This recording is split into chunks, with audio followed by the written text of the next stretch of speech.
All right, so this video here, I'm gonna be doing an installation of my Hunter Pro 10,000 pound lift. Did the whole thing myself. I did not have anybody help me at all with the lift part of it all. I'm breaking it down into sections as far as, putting the columns up, drilling the holes with the masonry, doing the electrical. So it's gonna be all different sections of this video. I hope you enjoy it. I will say, like in the video for the electrical, for example, I make a point of if you are not comfortable or don't know how to do electrical, just pay a professional electrician to do it so you don't end up electrocuting yourself. I was an industrial maintenance tech for years, so I feel pretty comfortable doing all this stuff, but so I wanted to show you guys a good in-depth video, and hope you enjoy it. Thanks for watching, and let's get into it. All right, guys, today's gonna be a special video here. If you just watched my shop update video, the last one, I talked about putting in this 2-post lift. We're at that point right now. I got the mid-rise lift done. I'm gonna spearhead this job. I want to get this installed and done. My goal was for this weekend. It's Friday night right now, about 8:30. I'm hoping to get this done by Sunday night. I want to make a video on this to show you guys. This is going to be a very detailed video. This is not going to be just like everybody else on YouTube where they show you putting the post up and drill some holes and then all of a sudden it's done and oh yeah, thanks for watching. No, this is going to be a really in-depth one. So the first thing we're going to talk about is the lift I got. This is a 10,000 pound Hunter Pro lift. These are 9-foot 2-inch columns. They're very, very heavy. Right off the bat, you are going to need either a couple really strong guys or a forklift or a skid loader or something to help lift this stuff up. I can lift it up myself about 5 inches off the ground. That's as far as I can go. These things are heavy enough. So you need to make sure you've got people or equipment to help you lift those up, number one. Number two, the concrete specification, I don't believe their instructions. The instructions I will grab in a second. They are literally useless. They don't tell you anything. But on their website, it shows 4 inches is thick enough for a 10,000 pound lift. Don't believe that. With these things here, you really want 6 inches or more. This is 8 inches. Where this is going to go right here is 8 inches thick. All right, guys. So I was going to show you this, how I got this put up like this. But I did not hit the record on my phone. Or if I did, it turned off. Anyway, I will show you on this one though, so don't sweat it. But basically all I did was take the forklift here, took an old box and put on it, and I laid the post down over here. I moved all the stuff out of the way, laid it down. And then I came in more towards this side here, towards the top, and I just raised the forklift up, and I tilted the forklift back, and this started to slide back. I hopped off the forklift, and by the time I was done, the box was all the way to the back. I got it up as high as the forklift would go, and I was able to take my hands and then push it up, and now it'll stand up straight with that. 3 things about this. Number one, this post is ungodly heavy, and this is only a 9-foot tall post. Do not think you're gonna just lift it up off the ground like this, because you're not. You're gonna break your back. Even with 2 strong guys, I seriously don't think you're getting that up there unless you're freaking Hulk Hogan or something. But forklift the way to go. If you're using a skid loader, I really recommend having a second person to help you kind of hold on to it and push it up when you're in the skid loader, because if you have the forks up on the loader, you're not going to be able to get out safely to finish moving stuff around. I mean, I was on and off this probably 2-3 times, moving the box around and moving that a little bit. I got it up there though. This is where it's going to be. I'm a little over 4 inches away, or 4 feet away from the end here. This way I know I got good solid concrete beneath it. I don't want to pull up off of that and break. So this is where it's gonna go. It is not level. I need to get a ladder. I cannot reach up there, but I have my big level here. I did check my levelness and it's not, my floor is not perfectly level. That's what we have the shims for. I'm gonna discuss the hardware once we get to that point. But for right now, even just going on to this guy here, it's kind of level, but it's not. I mean, granted, that plate might just be a little bit unlevel, but you can kind of teeter this a little bit. Also, unfortunately, I did scratch the crap out of the back of this, but it is what it is. Also, too, make sure you read in the instructions. This is the one that has the power unit that goes on it. I have this one closest to the wall because my 220 is coming over there and then up and then coming down. So I want to have a shorter run to my power than over to here. Another thing I want to go over too for a safety, call me safety guy, I don't care, but this post is ungodly heavy. Make sure you're not in the way of it.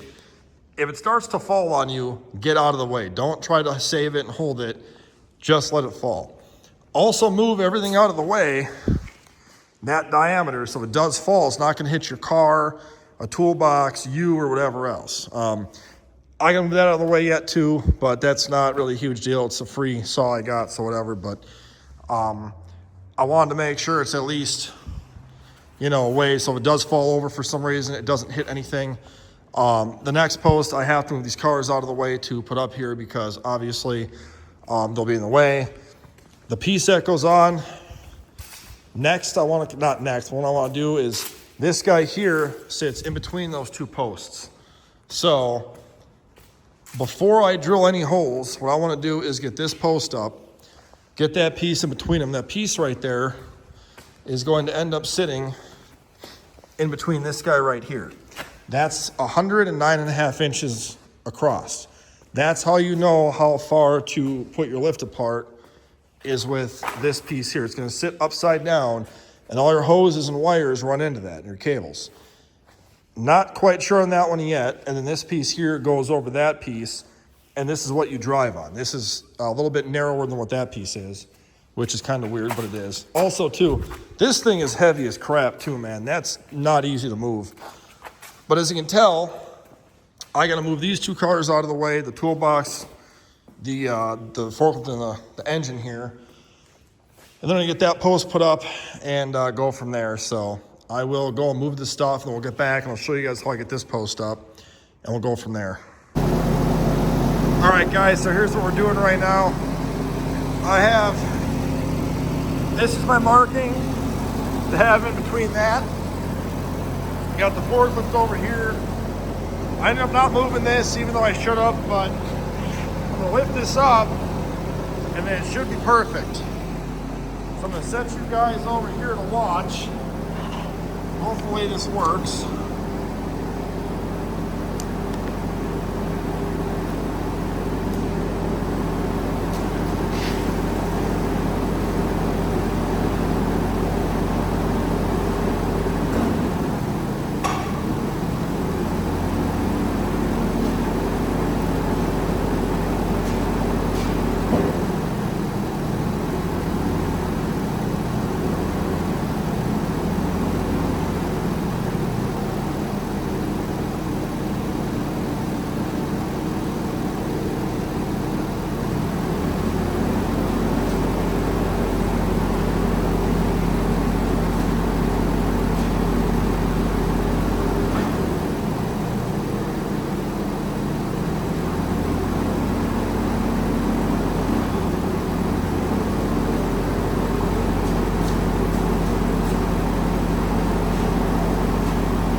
Clearly,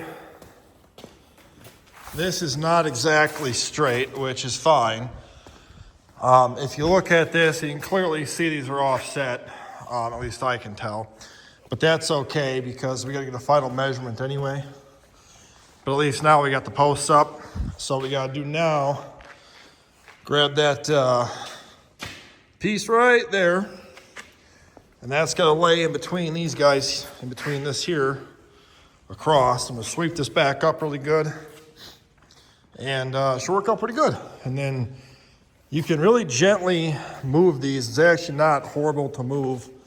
I already can tell it's got to go this way a little bit more, so let me show you my way of moving this, which thankfully I'm a big, tall, fat guy, so it's actually not horrible for me to do. But basically, where's the gloves at? I don't like getting my hands dirty if I don't have to. Basically, I go back this way just a little bit. Ooh. That was loud.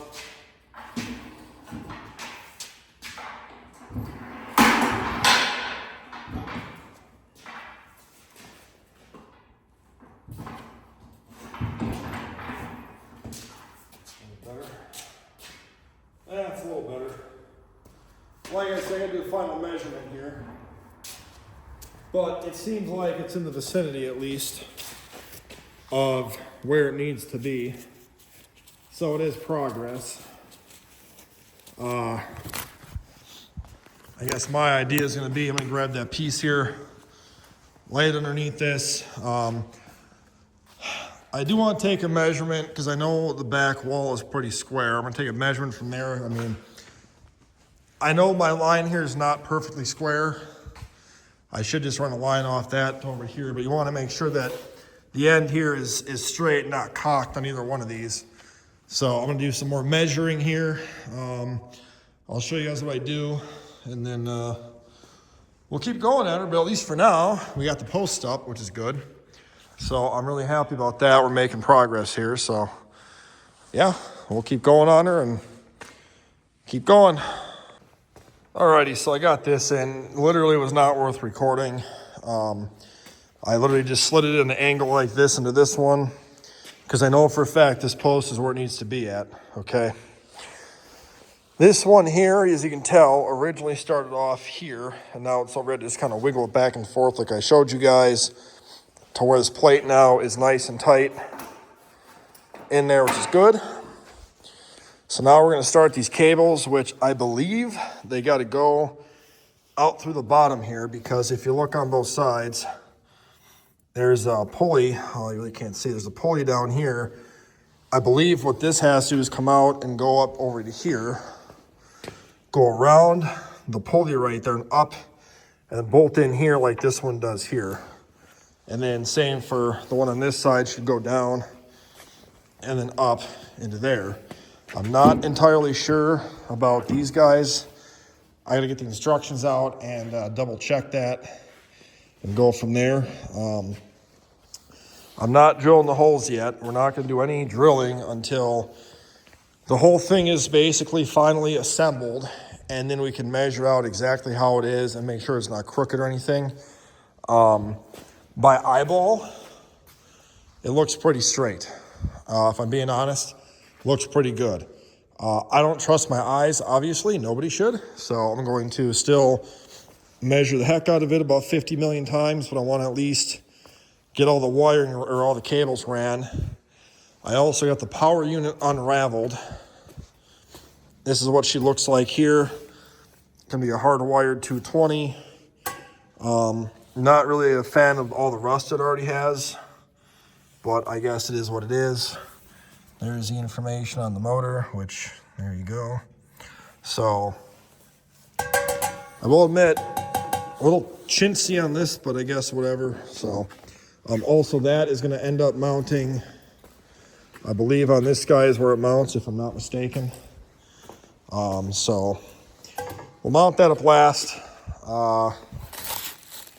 Yeah, so I'm just trying to lay my stuff out right now, and we're going to keep going here and try and get this bad boy done. It is starting to get cold out again, so I'll fire up the wood burner here in a second. And but yeah, so I'll bring you guys back when I start pulling these cables out.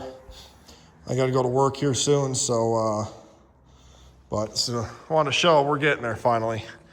It's going to be a well overdue piece of equipment to have in here. All right, guys, so I did one side here to make sure I was doing it right before I made the video part on it. So I'm going to show you guys what I did here and how this works. So this cable here has to get ran underneath this and across up into here. I was right. So This hole right there is where this needs to come up and tie into that. This one's already on here, goes up and over, goes down, and originally it had came back up through here and then out, like what that one did. Now, it was pre-ran on these pulleys already, so I have to touch that. The way I got this up is I had to lift this up and set on the jack stand to get that cable through the bottom of there, okay? So what I'm gonna do is show you guys on this one how I did this, because this is still sitting out. So I'm gonna get some gloves on here because it is cold, even though they don't do much for me. I got the heater going back there, just trying to stay a little warm. What you gotta do is take these nuts off. They are a 5/16 or a 24 mil, same size, which I should take these off first, but whatever.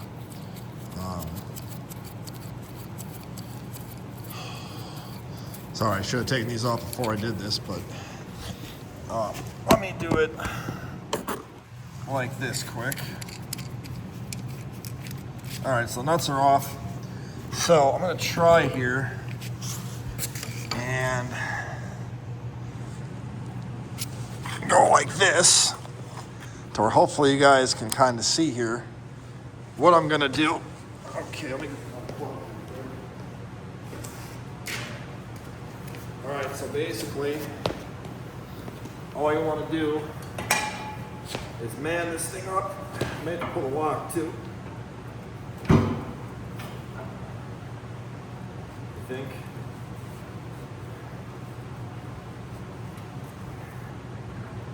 Oh. Okay. That did not work. I may have that cable too tight on that side. That should go up. I wonder if I can get this out without. You know what? Let me try it like this once. Let's see here. Oh yeah, okay. Let's do it like this. Sorry, I'm gonna try and get you guys in here better. Really show you. So down here you can see this guy's the cable here. Pull this, if you can, out.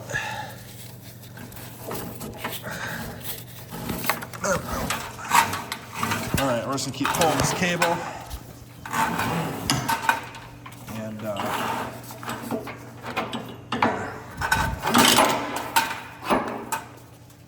when you get to that part right there, it might get stuck, and this is where I had to lift this up before. Oh, my heat went out. Give me one sec. All right, I figured this out. Let me show you. This one has to go up first.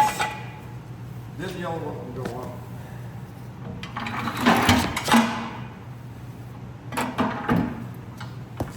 All right, so that's what you got to do there. And I believe this one should also be able to go up then.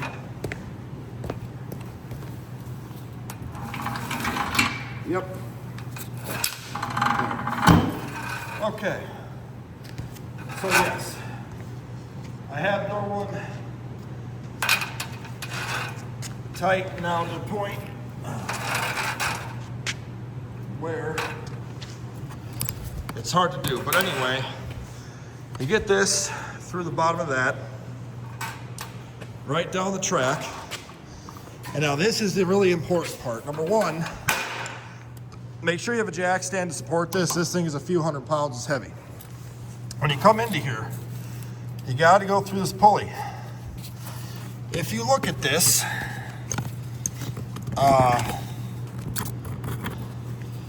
you will see this. It's a 10 mil nut bolt. Unscrew this. It's just finger tight. And you've got this plate, and you got this part here, okay? What that is for is to allow this cable to go in to that groove on the bottom here. Okay, so what you got to do is move over this big ram just a little bit, just to sneak the cable by, like so. Flat part to the bottom allows the cable to go in like so. Okay, and then spin this back like so. There's 2 holes in this right there. The notch goes to the front part, like so. The bolt goes to the back part. Now, what I'm doing, because I don't want any issues here, I got blue thread locker. This is up to you if you want to do it. I'm just using a little bit of Loctite on this to ensure this isn't going to come out. Because if this comes loose and that cable comes out, you are really going to have a bad day. That is not something that you want to deal with on a 2-post car lift. Because if that cable comes out of this pulley here, I'm like 100% sure that that's going to end up badly. So it's kind of hard to get this thing in there, but once you do, it's not terrible. It's just the nut or the bolt is so tiny, and being so cold out, it's not the easiest to hold on to this thing here. Now, I already did this on the other side because the instructions on my lift are terrible. So I went on Benpack's website. They're basically the exact same design lifts. Honestly, they're all pretty much the same. But when you tighten this guy down, you don't need to go bananas on it here. It's a very small bolt. Just a little snug is all you gotta do to her, and she'll be fine. You can see this one's already got one on too, which I did not realize these weren't even tightened on here. So I'm gonna wanna go through and Loctite that one too. This was already on here when I got this thing. So we're gonna go ahead here, and I want to Loctite these other 2 right away too while I'm in here, because again, you know, this is all it holds that on there, and if that comes off, it's probably gonna end badly. So a little bit of blue Loctite. I mean, you can do red too if you want, whatever floats your boat there. I got blue. I figured I'd use blue. I do have red as well, but I don't want it to be like permanently in here, so I figure this should be all right.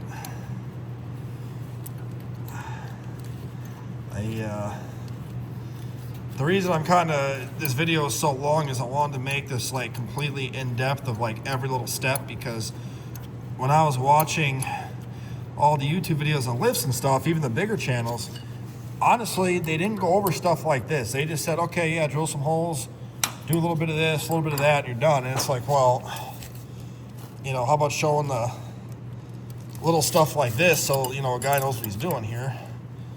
And Midwest Equipment wanted $1,000 to install this. So I'm like, that's not going to happen. But, okay, so now that we got that done, now we got to run it up through this. Now, this is kind of going to be a hard part here to film. So I'm going to do my best. But basically what we got to do here is run this guy up through into there. So you got to put up behind here and then lower this back down the best as you can here, okay? So run it up like that. Before you lower it down, make sure you're still in the groove. And then you want to make sure it's in here, which it is behind all this stuff here. I don't even see it, but it is down in there. You don't want it to go behind this because it's got to go into this guy from up here. So now we got to lower this guy down again. Just lift it up and be careful to where you don't hurt yourself here.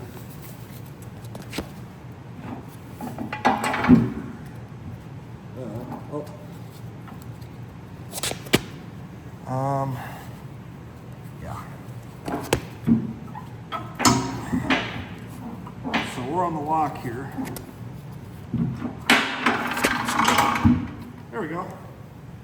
So now we're good there.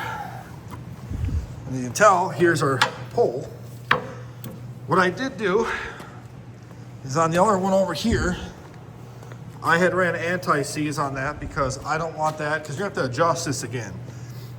So I'm gonna anti-seize this, and then all you gotta do is just go down with it and then slide it up into that hole. But you gotta put a nut on it first, and then get up there. So I'm gonna do that quick. It's gonna be really hard to hold the camera and show you that, so just take your one nut, thread it down about maybe, I don't know, 3 or 4 inches down, pop it up through that hole, put the second nut on there, and then tighten her up, because these all gotta be tensioned the same tension here. Now, if you're wondering why it's not bolted down yet, it's because you wanna make sure you don't need to take these and move out of the way while doing this. I was unsure if I would have to tip the post back. I don't, so we're gonna bolt it in after we're done doing the cables, but I wanna get a rough idea of what this looks like. So I'm gonna go ahead and finish this up quick, and then we'll be right back. Okay, so now we're gonna do the holes down there, okay? We got the cables ran good enough just to verify how they work. The hoses, we gotta get these up higher. A floor jack on both sides, you can jack them up, or just take the cable loose again. Either way it'll work.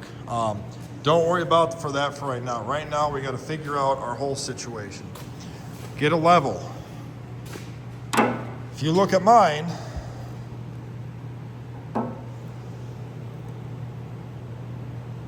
we're not level. So if you bring the level out ever so slightly, we get more level. So I need to get this whole post has to go like this a little bit, which means we need to put the shims one right there and one right there to bring that up a little bit, okay? Now, I've already looked at this one too. It's the same way. They go inward a little bit. Okay, so if you look at this one has to come out a decent amount. Now, you want to make sure your tray here is centered in between that really well, okay? I was trying to lift this up and I jerked a little bit so I would make it straight again. But the shims we're going to use here today, or what came in the kit, I only got 6 of them, but that's what they look like. And all you're going to do is take them and slide them in underneath the lift like so until this guy is flush with that, and then it'll bring that up a little bit. Now, that little bit probably is not going to be enough. I'm going to double them up first and see what that does and go from there. I'll tell you right now, you don't want to start to teeter this like that to put the shim down there, because if that comes off balance and falls, that's going to be a mess. My plan is to put the forklift up against this and try to very gently tap them underneath that with a hammer and see what happens here. Same with this side over here. I'm going to recenter that side quick and then get it back the way it was, and then I'll bring you guys back to put those shims in. All right, so I got one shim on this side, which made it perfectly level. I got one shim in there. Then I got one shim over into here. And I ended up not needing the forklift. I'm gonna show you guys over here what I did. I just took a little hammer and a screwdriver. If you look at this, that is not even on there. My post is a little warped. Way off over here. So I'm gonna put 2 underneath this and 2 on the other side as well here. So we're gonna see what we can do here. And hopefully this will turn up good in the video, just so you guys can kind of see what we're doing here. So I'm gonna take my shim here. And again, I'm gonna need 2 of these guys. So very, very, very ultra carefully, you just want to kind of tilt this up just ever so slightly and get that in like so, okay? Just like that. You just want to have enough, put your finger in there, it shouldn't be touching your finger. So we're going to the other side now. And hopefully this will work out. And if it does, great. That's the hope here. Now, this side will probably be a little harder to get these in because I'm fighting the whole post, not just the bit that's off balance here a little. Oh, maybe not.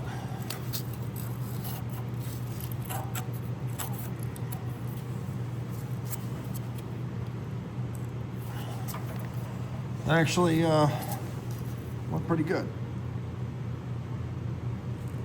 Okay.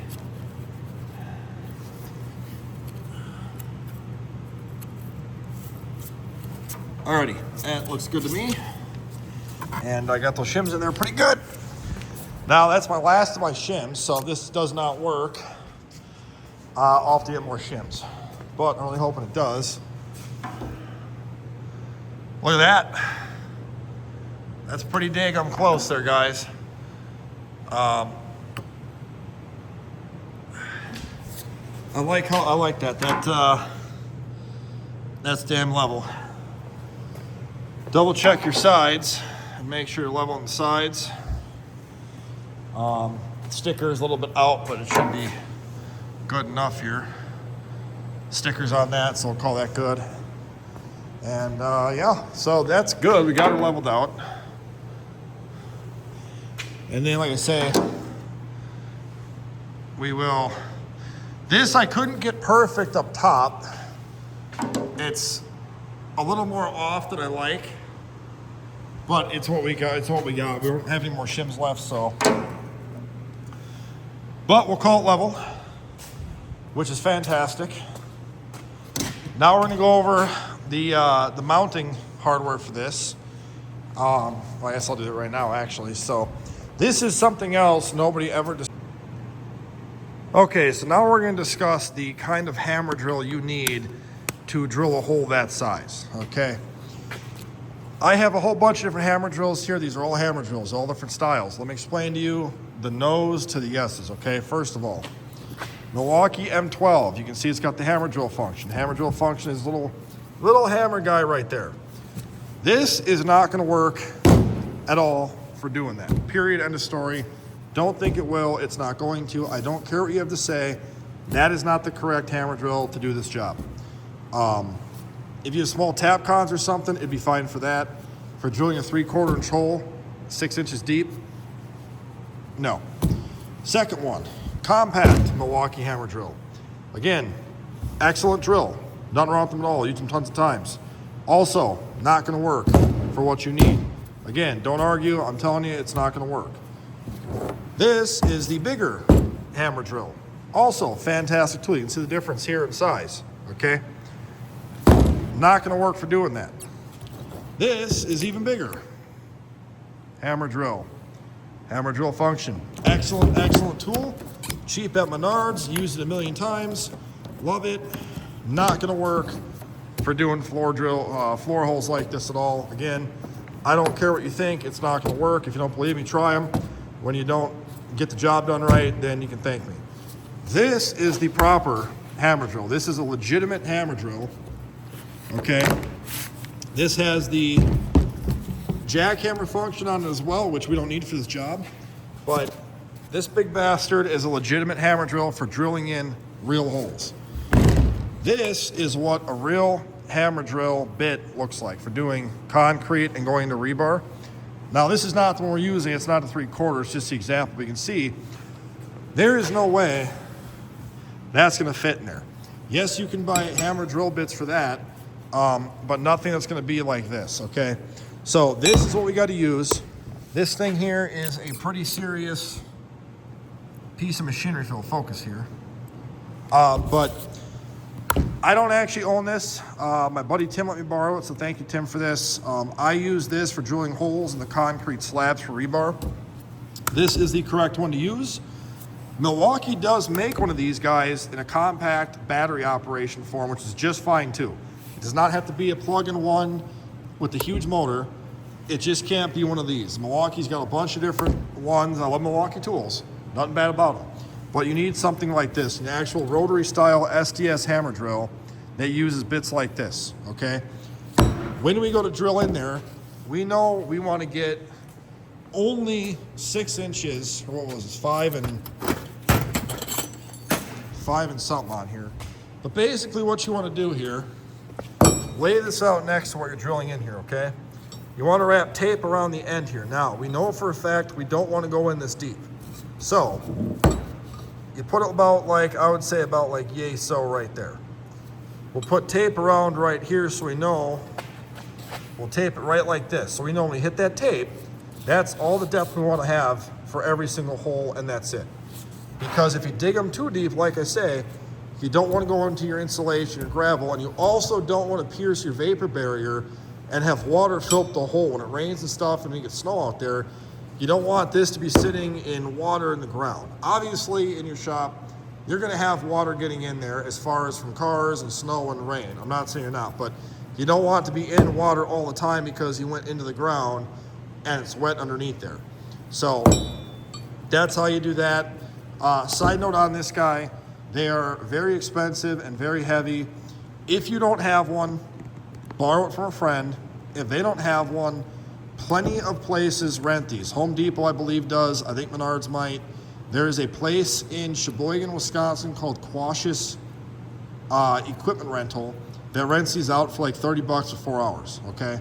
So you can rent these anywhere. If you're gonna do a lot of concrete drilling, I'd just buy one if I were you. I don't. He's let me use this for basically since like April or May. So, you know, I got nice friends that borrow stuff, but I just want you guys to know not to use these. And I'm not trying to hurt your feelings if you think it's gonna work. These are not gonna be powerful enough to drill a 3/4 inch hole. If you're just trying to hang up like something in masonry block or something, these will be just fine for that. But for doing a hole this size, going that deep, you need the proper bit and you're gonna need the proper tool for that. So just a quick tidbit on this, because again, nobody talks about this at all in their videos. So I wanted to make this a good detail so anybody that wants to put a lift up can and not have any issues. So we're gonna set this up with the 3/4 inch bit. I'm going to drill one hole and show you guys one complete hole, but I'm not gonna torque it down until they're all done, because I don't wanna just torque down that one and not these. I wanna do kind of a star pattern here like you do on lug nuts for a car. So I'm gonna show you guys one to show you, and I'm gonna do the rest myself to get them done and knocked out of here. And when they're all bolted in and we come back, we're gonna get the things up, do the hydraulic lines. I'll show you how those go in.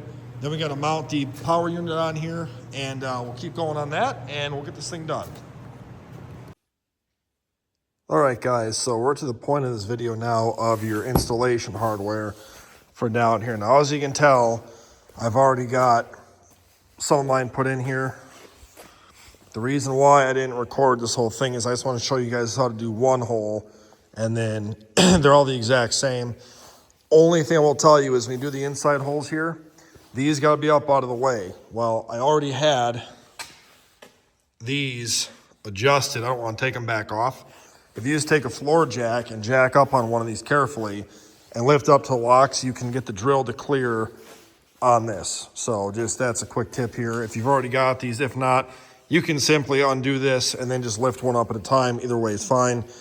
It's just the way I did mine because I've had those on and off like 5 times now. But anyway, I wanted to show you guys something with these fasteners. So this is what they sent me in the kit here. This is a 11/16 stud by a 6 1/4 inch length. Now, a lot of you might say, no, it's a 3/4. No, this is actually 11/16. I took a dial indicator to it, or micrometer, I mean, it's an 11/16. Okay? The way this is to be used is you basically put on your nut here, and you level the top of the nut off with the top of the stud, and then you pound it into the ground until it bottoms out and sits like this, and then you take a pair of or a ratchet and a socket and draw it up a little bit, and then you're done. And then with this, you take the spike, you push it in there, and you pound this down. What the spike does, it goes all the way in. and it expands that out, okay? Well, let me show you what happened when I went to do that. The very first hole I did was this one here, okay? I got about that far, and then the top of it bent. Where's my little piece here? Well, anyway, it bent it straight over. It didn't work out at all. And then I'm like, well, what I'll do is I'll put a couple of nuts on to make it good enough to use, and then what I will do is simply put the nut. I was able to rethread the hole, so I put that spike in there and hit it and broke the spike off too. I only got it in a little ways, and that's how much was sticking out of it still. Junk, don't use those. They're freaking garbage. I'm gonna build an extractor to extract that, and I'll make a video separate on doing that. So don't use, they're called like, I think they're called nail head or something like that, fasteners. They're garbage. I called a bunch of lift installation companies in my area, and they said never use these because they're very weak and they work for shit. So don't use that. Instead, I got this big bastard. These are from Amazon. They're 7/8 by 8-inch wedge anchor. I got 10 of them. 2 boxes worth was $100, like $107. I want to show you guys the difference here in the thickness and the length in these things and why I went with the 7/8 instead. So that's the size difference of what they give you to what I used. Okay, so mind you, my concrete, when I drilled this out, I drilled down, my drill bit here is a Milwaukee one. It's with rebar. And this big bastard here is a 13-inch long bit that goes into here. This is still 9 3/4 long. And my base plate there is about 3/8 thick. So I drilled all the way down until I bottomed it out on here. And I had just barely gotten through the concrete at the bottom. So my concrete, where this lift is, about 9 inches-ish. So I have these going all the way in there. So if you look at them, I bottomed them all the way out. And I've got about maybe 1 inch or 3/4 of an inch of thread sticking out. You don't have to have an 8-inch long one if you've only got, let's just say, 6 inches of concrete, 7 inches. With the instructions, they say to make sure you sit in there at least, where is it, right here? 3 7/8 minimum embedment, which means you need at least 3 7/8 of this in the concrete. So I know I'm plenty good. I'll link these down below. If you don't need an 8-inch long one, they make them in all different lengths. The only thing I will say is this though. So because of this being so big, when you go to put this guy and pound it into the hole, it doesn't fit with these ends on there, okay? You can't just pound it past there. It'll bottom out and get stuck. So I had to take my carbide burr to all of these holes and expand them out to make sure that will clear it and then get in there. So it took me some time, but I did get it done. This is the same design. I'll show you how to use it here in a second, but you just put on your washer and the nut, you pound it all the way until it's flush, and then I use my big 1 1/16 socket or 1 5/16 socket. And then what happens is this stays in the concrete and it pulls like this, and this expands out like that into the concrete. So that's why I went with these. I will tell you, I do know there's some videos of guys saying don't use wedge anchors, use epoxy anchors. You do whatever you want to do. Every installation company I called said they use a 3/4 by 6.5 inch wedge anchor. So I figure 8-inch by 7/8 inch should be pretty stout for this. I'm pretty happy with it. So like I said, I got to build a extractor for this guy here. I'm not trusting my wife on that, so we'll pull that out of there. And then, but I'm going to show you guys right now on this last hole. I just take the carbide burr, I egg it out enough, vacuum it out. So we'll get on that now and I'll show you guys that. But I wanted to explain the anchor situation. So in case you bought a used lift and you did not have any anchors, that's what I did. And the other thing too I laughed at is they give you these cute little lock washers. And if you look at it, it barely covers the hole. This is not really, I trust these washers way more than I do this little ass wimpy lock washer. So, but yeah, so that's what we're doing. So I will get you guys set up here and we'll go over how to drill up the hole and everything like that. And we'll go from there. All right, guys, so we got the hole egged out a little bit with the shim. I needed a shim over here to level it out. That's why the shim's in there. So I will show you guys how I kind of drill this out the best that I can. Going to try here and do this the best I can do. Hopefully that works. Now, it's very important, when you do the drilling, have your leg rested like this. So if this catches, it's going to want to go like this and break your wrist. Have your leg like this, supporting it. So if it goes into your leg. Your legs are stronger than your hands most of the time. Also, keep your fingers out of the pinch point. Don't have your hand like this. Have it down here a little bit if you can.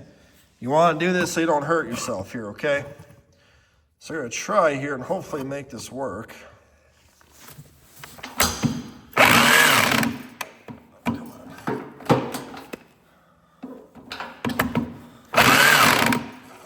guess my hole's not drilled enough. You might have to egg it out a little more.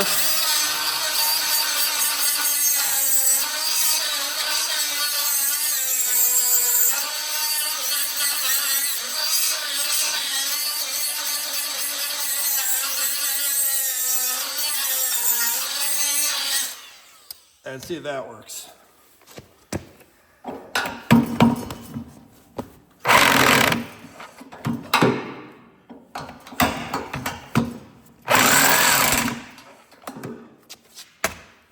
Might take a few times to get it big enough to fit that in there.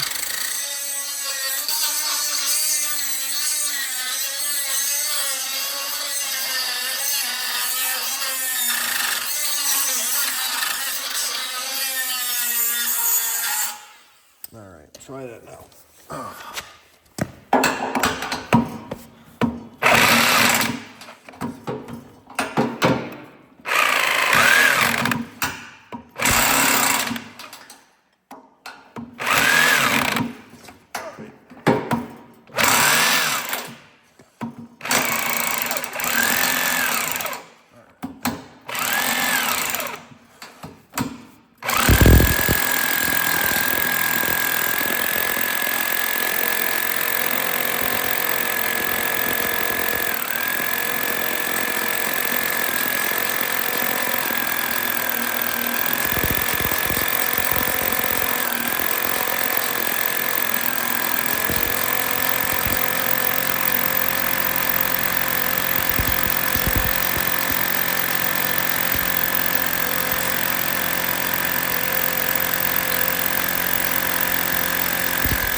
Okay, so what had happened there is that my drill bit was catching on the shim underneath there. So that's why I had to drill it out more. Now, a little behind today, my back is on fire today. But now, take your shop vac. Suck up all this stuff off of here. By the way, it will clog your filter. Mine, I know it's clogged. It's not quite sucking as much as it usually does, but also make sure you wear a dust mask and hearing protection so you don't breathe this concrete dust in.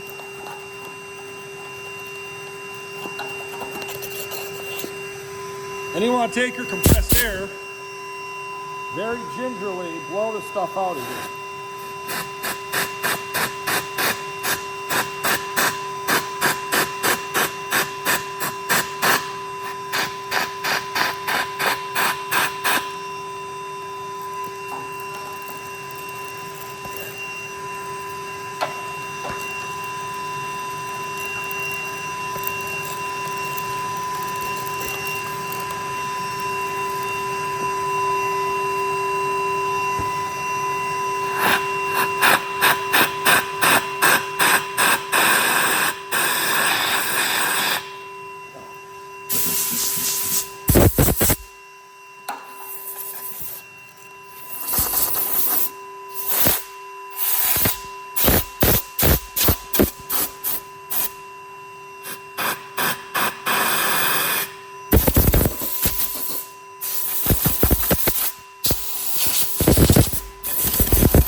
So, very important, the hole is cleaned out. You don't want to have debris in there.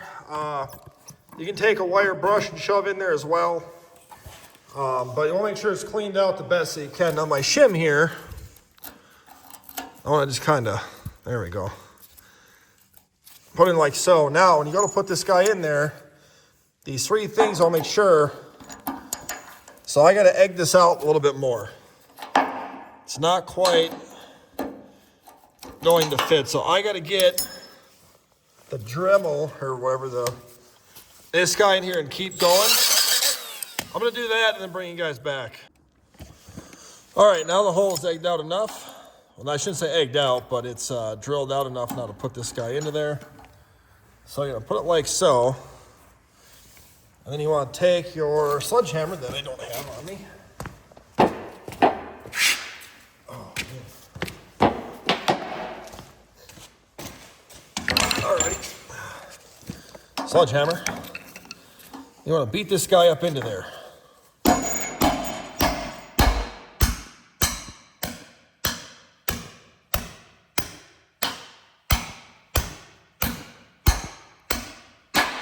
Just like so. Blow it off. Now, these, for drawing them in, I use my ratchet here. This is a 33 mil, is what my nuts are. Make sure your shim is all the way in as far as it'll go. And draw it up with this. Now, my final torque on these is going to be 150 is what I plan to do. From all the reading I've done, that seems like the best torque spec for what I'm doing here. There we go, see? Now it's nice and flush. And looks real nice. You got a little bit of threads showing, which is perfect. And now they're all done. So I'm gonna get my torque wrench out. I'm gonna torque every one of these to 150. And I'm not gonna show that because literally all it is taking a torque wrench, set to 150, torque them all down, and away you go. But at least now we're all bolted in. Once you get the official torque all done, you always want to go back and re-measure or re-level and see if it's still level to make sure it is. And that to me looks perfect. Very happy with that. Also beautiful. So I call it great. I'm going to torque them down. I'll bring you guys back for the next series.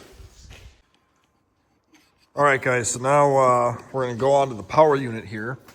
Real fast too. I want you guys to know that if you see in this video that things are already done or not done yet, don't wonder why I'm doing this before I have the holes drilled in there and all this other stuff. The order in which I do it in the video is the proper order to do this. I'm kind of learning as I go here. I'm stuck with these for right now. So I'm gonna transfer to this guy. So just if you do see the stuff being in different order, don't worry about that. It's just, I'm putting in order on the video of the way it should be. So for this guy here, these are the 2 bolts included in the kit that will thread in behind this. The power unit on my lift in particular bolts to here, the bolts going from the back, and you thread them in. I believe that's a 17 if I'm not mistaken. So I'm going to set you guys down here the best that I can and kind of show you, well, I guess maybe that would be a better way to do it. Show you how I plan to install this. It is fairly heavy, but it's not heavy enough to where it's, you know, impossible to put on there.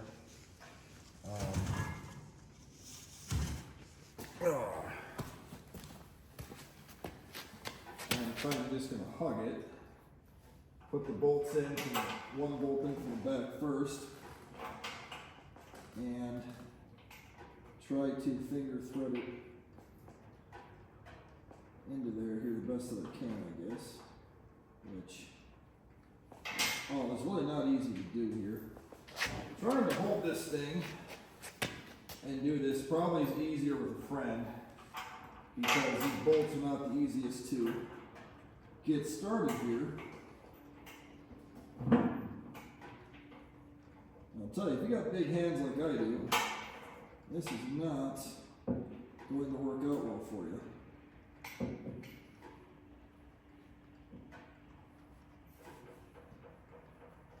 All right, got one threaded in here.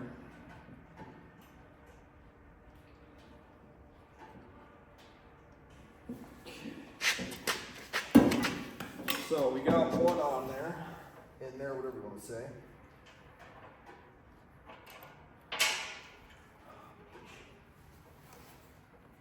Also, it is very cold out today too, so having frozen hands on frozen metal, not the best idea, but I'll be eating dinner here soon, and I don't want to get my furnace going just to spend a half hour doing that and go inside, so that's why I'm not getting the warmth going here yet.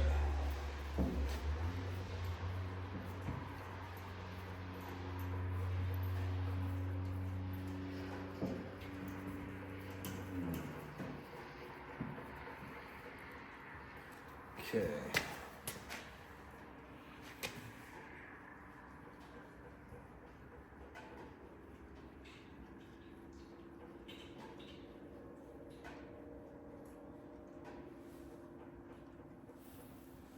All right. So I got them hand tight. All you do now is take a wrench and just tighten these lefty loosey righty tighty. And I'm going to go do that quick. After that, I'm going to go ahead and run the lines for this guy here, and we should be ready to rock and roll here. So I will keep going here, and then I'll bring you guys right back. Okay, so now we're going to put the bolts in for this guy here. Now I've already done one here to verify I was correct on it, and I am. That's the finished product. Looks great, works great. So my anchors here are a 1/2 inch anchor, okay? Now, the way these go is you're gonna end up having this flush to the top like that. You drill your hole and you're gonna set this guy in there like so, and then pound it all the way down till this part here is flush with the red part. And then as you tighten this guy up, it pulls this part here through and expands out this side here. So I have my stuff marked out now. The tape has moved up a little bit, so I'll just go before that and I'll be okay. This is not really imperative. All that these do is hold this plate down. There's no load on this or not like that, so it's not really a huge, big issue. But I am going to at least try to make this to where you guys can see the best possible here. Come on. That should do. Hope you can see it. So we got our drill here. Try and get it as centered as you can.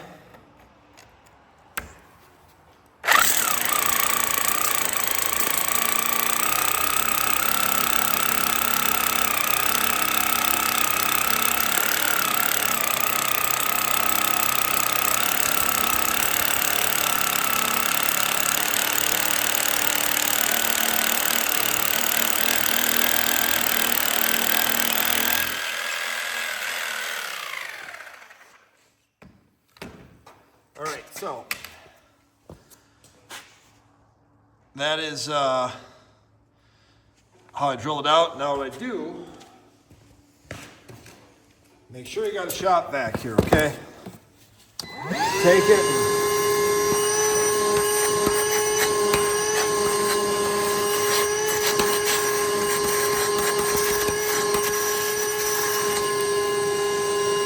Now take compressed air.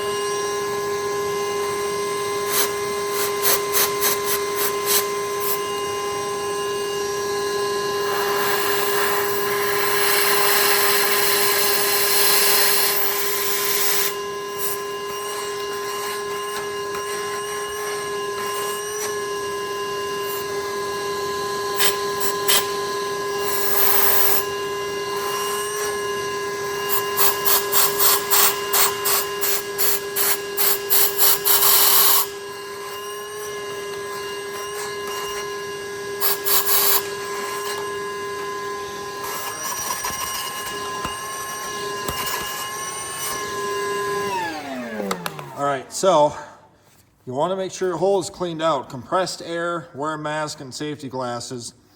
And then if you have a wire brush, it's probably better to have that. I don't have a wire brush that's round like that. So you want to kind of verify it's pretty good like so. Okay, so I'm going to try and get you guys in a little closer so you can kind of see really how I'm going to do this now.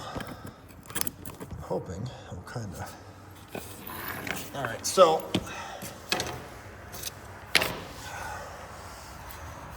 flush up against like so, and have it kind of in there like this.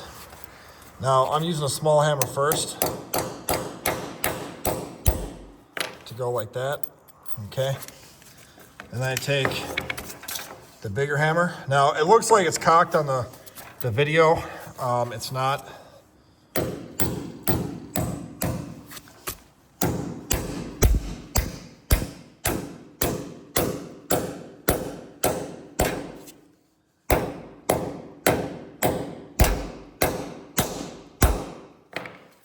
All right, so now we're nice and tight down there. Now, I am not 100% for the torque spec on this. But truthfully, being the fact all it does is hold down this, it's not that big of a deal. So you just crank it till it's tight. You know, you probably can go online and look it up, but like I say, it just holds this plate in place. That's all it's got to do. So I'm not going to get all worked up about it. Once it's tight, it's good enough to me, in my opinion. So kind of do what you want to do there, but there. That's all you gotta do with these. Real simple to use, real simple to do. If it's not perfectly straight, it ain't no big deal. Like I say, this guy here, all that you're doing here is it just holds this plate down. That's all you gotta do. It is not a big deal. So, all right, we got that much done now. So we're making progress here. Now the plan is to run the hydraulic lines in here. I'm gonna clean this up and we'll get right back to her. Alrighty guys, so now we're doing the hose. This is a real long one here. Very, very simple. I had to lift this up again to get this up, just like you did before. Just lift it up on the jack stand for safety here. My hose end is a 22 millimeter. All you're gonna do is take this guy off, and then this guy here. Inside is a little O-ring, jobberdy-do. I'm not gonna lubricate mine. I don't think it needs lubrication for right there. Then have your hose where it looks like so.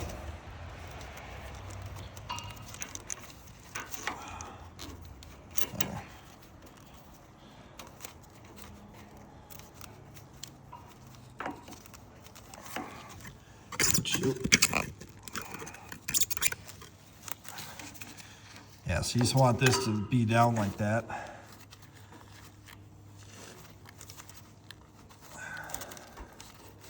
There we go. It is sure cold out here today, I'll tell you what. Okay. Go like that. Let's take our wrench here. Now, I'm not sure really like how super tight to make this thing. I'm not gonna go crazy tight on it because I don't wanna strip it out or wreck anything here. But you just wanna make sure it's gonna be in good shape here to not leak.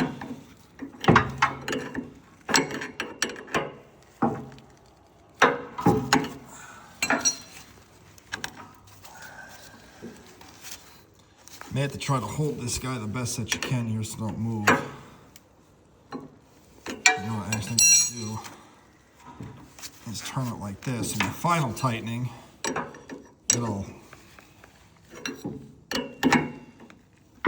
be how it's supposed to be.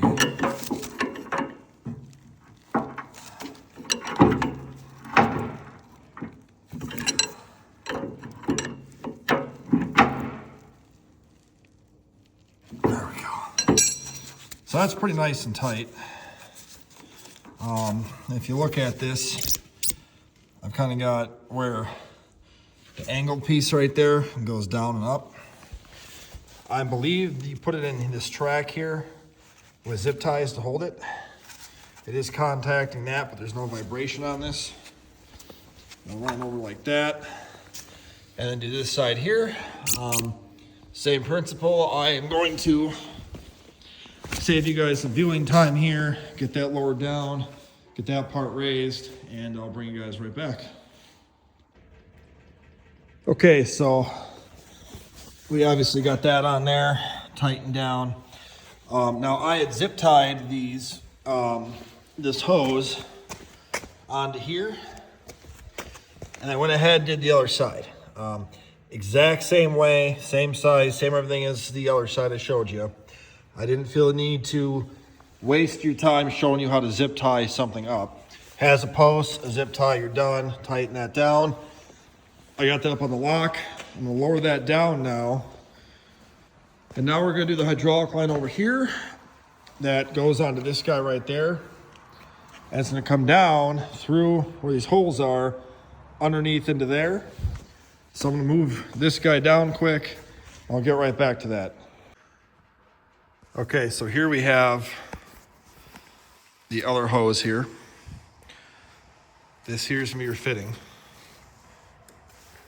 Exact same design as what's on that one. So you got the little O-ring there. Now I chose not to lubricate it because it just makes a seal, that's it. So don't cross thread, just finger tighten it for now, hand tighten for now. Because we gotta come over to here,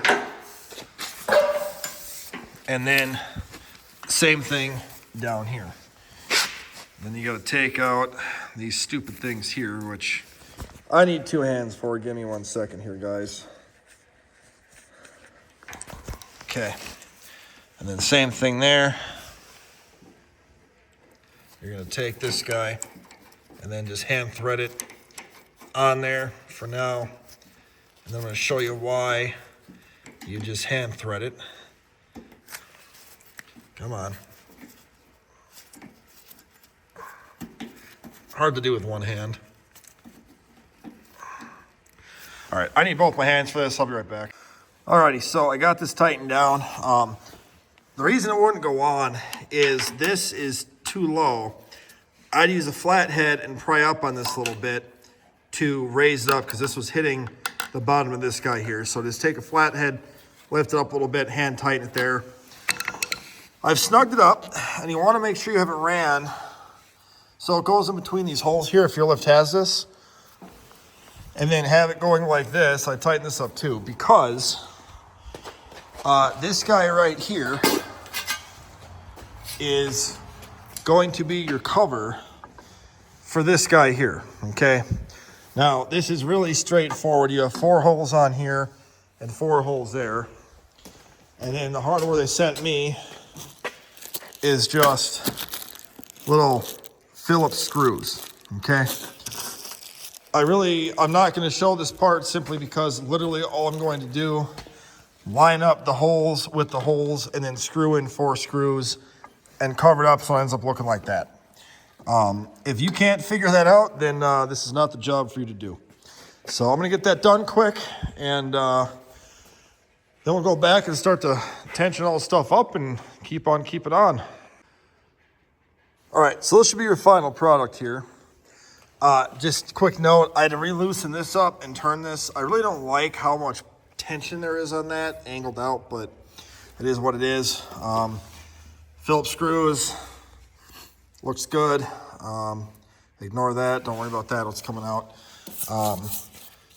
But yeah, so we got that much done.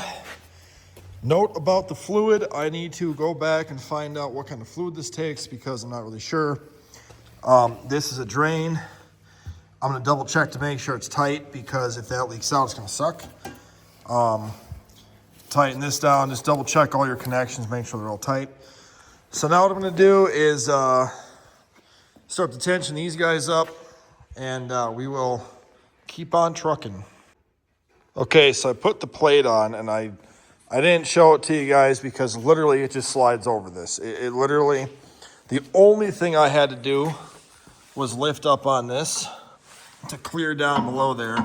This whole thing, it just sits right on the top of that. So then you can just walk on it. There's bolt holes, as you can tell. We got to drill holes in there.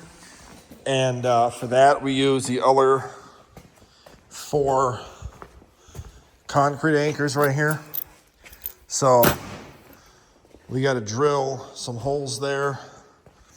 To be honest, I kind of don't want to. I'm going to, but I kind of don't want to because if you drive over this, it's really not going to make a difference. It's not going to come apart or anything like that. But it's kind of nice because if you want to get in there to service stuff, you don't have to unbolt it every single time. You can just leave it like that, pull it off, and you're done. Because I feel like that's going to make a good mouse house at some point, is mice to get in there. So I'm going to kind of, for now, not drill the holes and leave it alone the way it is. But we're at the point now where if you look at this thing, it looks like a lift.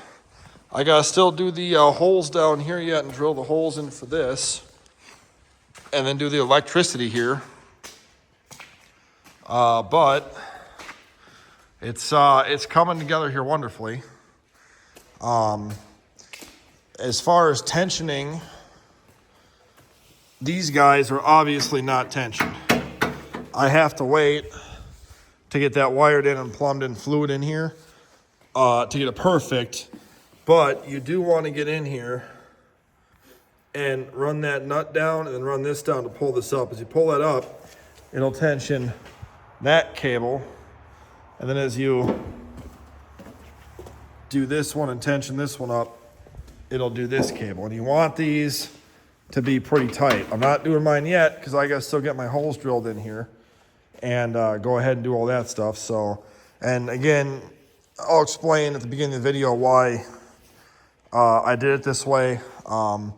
If you watch the entire video, you will have heard me in the beginning talk about this. I'm not gonna go over it again. Watch the beginning of the video and it'll explain why I did it this way. Yeah, so we're gonna keep on going here, and next we'll be doing the electrical. All right, so I got these 3 posts. I'm gonna show you guys the last one here. I'm not gonna lie, these are an absolute bitch to get on here. They're so heavy, and I'm worn out. If you got a bad back, this really sucks. 2 guys would be way better. Oh, to have doing this, but I don't have that luxury, so what you got to do, snap ring pliers.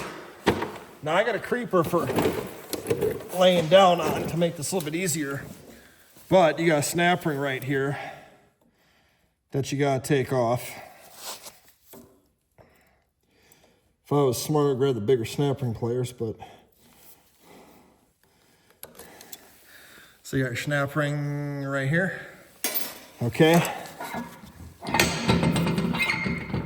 This big pin comes out. Now, this pin, there is really no give to this at all to get it in here, okay?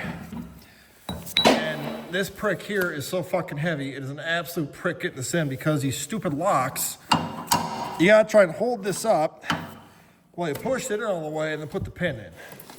It really is an absolute pain in the ass doing this. I don't like doing this. But regardless, we're gonna try and do it the best that we can here. Again, if you got 2 guys, this would have been a lot easier because one guy can hold this stupid fucking pin up. This thing is so goddamn dumb. Ugh.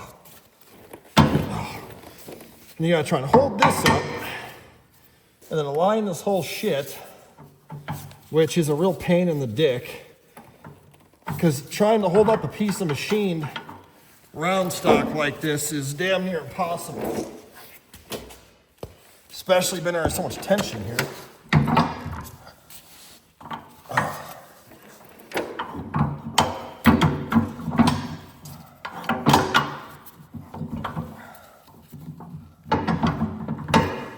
Oh, this thing sucks. See, the issue on my lift here is this has to come all the way up here. Above this, you have to hold it up to push this in all the way to get the pin. But I've only got 2 hands, and a bad back. Come on.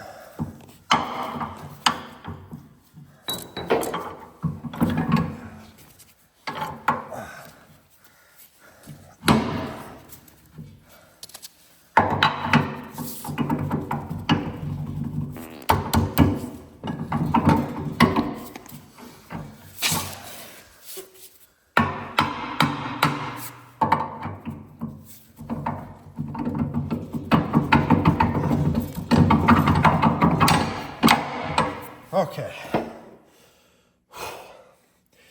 We got her in there that far. A little more to go and we're done.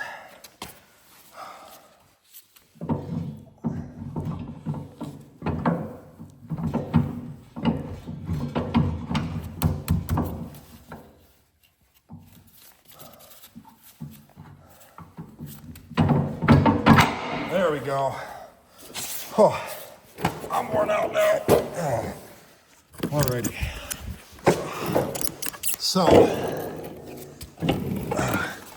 this stupid lock here got jammed, thankfully.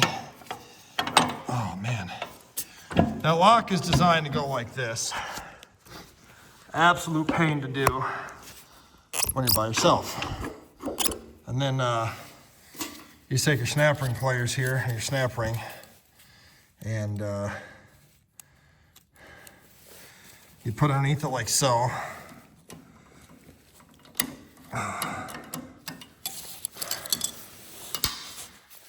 There. And then, got a beautiful snap ring on both sides.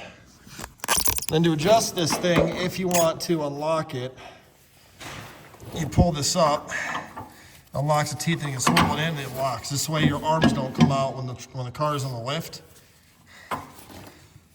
But this is retarded. I don't know what asshole thought this smooth would be nice, especially with greasy, oily hands. Like, put like a T-handle on that you can lift up or something, buddy. Like, come on. So, I'll be redesigning these because they're pieces of shit. So, granted, this was a cheap China lift, so what do you expect? But that's how the arms go off or on. When you want to adjust them, you just turn these pads counterclockwise to raise them up, and they pull out that far. So there's that.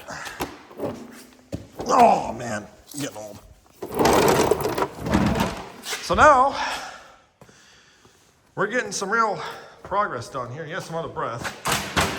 I am Sunday night right now, I'm beat. But yeah, so now we're getting there. So next step is going to be, we got 2 steps to go. You got to fill this guy up with fluid, then wire it in. So that'll be the next thing we do. Okay, so now we're at the point of installing fluid into our machine here. On my particular application, this right here is where I add the fluid to it. I honestly wish they would have had this reservoir opening like on the side or something, because it's got a nice little dipstick here too, but it's kind of hard to dump fluid without a funnel and 2 people. So this is where the fluid goes into it. Depending on what and where you live at, depends on your fluid. Now, in my particular application, it calls for this ISO 32, which is the same as AW 32, anti-wear 32, all-weather wear 32, whatever you want to call it. If you live in the north like I do, it's very cold out, use the 32. If you live down south, out west, where it's 100 degrees out all summer long, use the ISO 46 or the AW 46. I went and bought a 5-gallon jug because my other lift takes this. So I'm not going to show putting the fluid in, because literally you take it from this container, you put it into this container, and then check your dipstick. And depending on what lift you have, this might be a square or a rectangular shape that's clear. My other lift here is this style, which I like better, where you can simply just add the fluid into here and see where the level goes. It says right there full. So that's all you got to do. I just wanted to go over the fluid type itself. Like I believe almost every lift is going to take either 32 or 46. So like I say, easy way to tell is if you live up north and it's cold. 32, if you live where it's, you know, triple digits most of the year or high 80s and 90s, use the 46. So what I'm going to do is fill up mine, come back, and I'll show you guys the bleeding procedure on this then. We got to bleed it out and get all the air out of it. So I will fill it up, we'll come back, and I'll show you guys how to do all that. Okay, so now we're to the electrical part of this video here. I bought this wire off Amazon, Romex. It is a 10-3, which is 10 gauge and 3 coated wires in the ground. So plan is going to be simply, I got these wires. I got to see what goes to what. I'm not sure. I'm assuming this is probably a ground and then 2 hots, but I'm not sure. I gotta take this apart yet, but the way I'm going to run this is my electrical panel, and this is going to be different from your place to my place. So if you're not sure on how to do this, have a certified professional come and do your electrical, because if you got a garage or something that already has drywall like this, you'll have to run conduit. But my panel is right here, and I got to take off the screws, and this whole panel front part comes off here. But I have tubes that run up, so my wiring can go up from there. And my plan for the run is going to be to the wiring, and I'll get up here and show you where you can see that wire there. It's going to run up and kind of follow up like that, and then jet around this way here and come up here, and I'm going to conduit straight down onto here. And then I have an outlet I'm going to run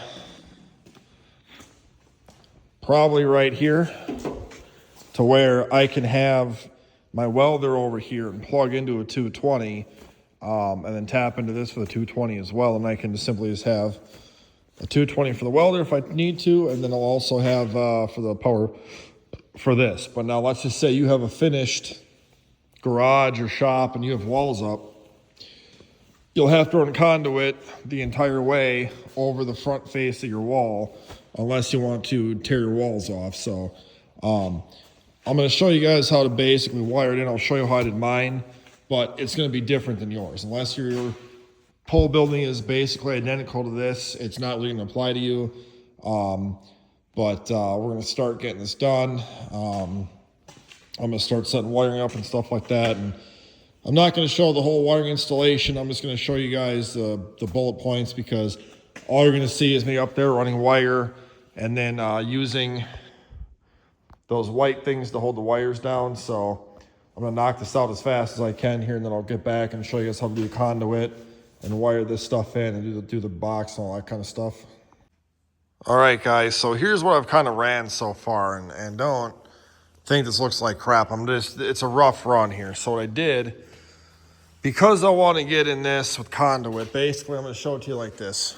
I don't know if you guys can even see that up there, but I got the roll up there, okay? It's sitting right up there, and I ran up around that by the window, across that guy there. It's gonna end up running to this beam and up, follow this. That's all gonna come down, but it's gonna come to there, conduit, down into this guy here. So I wanna run conduit up from there to this beam, and then all this stuff's coming off there in the conduit, and then leave it like that, and run the staple gun, or whatever you call them, across that to there, and then that windowsill right there, all the way across, down into my box, and we're done. The reason it looks like this for now is I got my box on here. I just drilled 4 1/4-inch holes. Nothing is going to hit this. I did not want interference to touch nothing in here, so I got it bolted on nice and tight. I'm gonna explain this to you on how I'm doing this. So, you have hot, neutral, ground, okay? So on here, I got 3/4 wires and then a ground, so that'll go into here.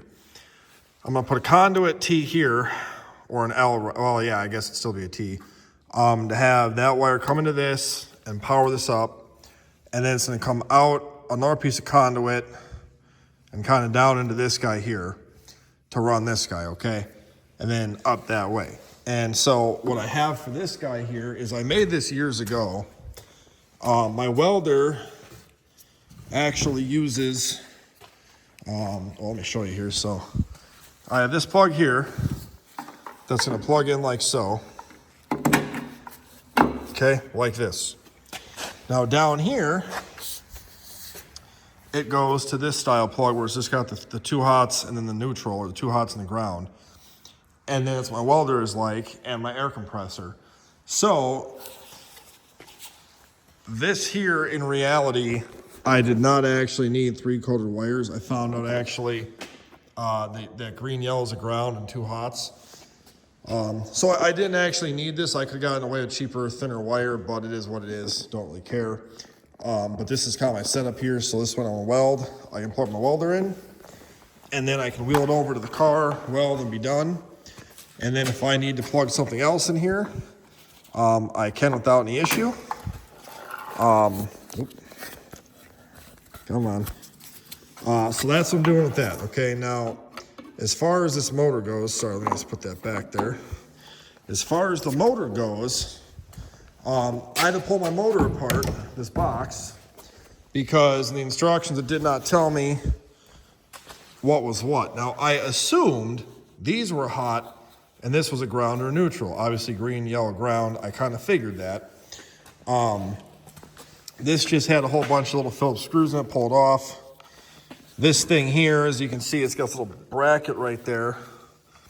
That just slides into this thing here somehow. I pulled it out, and sure enough, you can see here where you got that green wire here is just a ground, not a neutral, it's just a ground. And then you got 2 hots that go into here.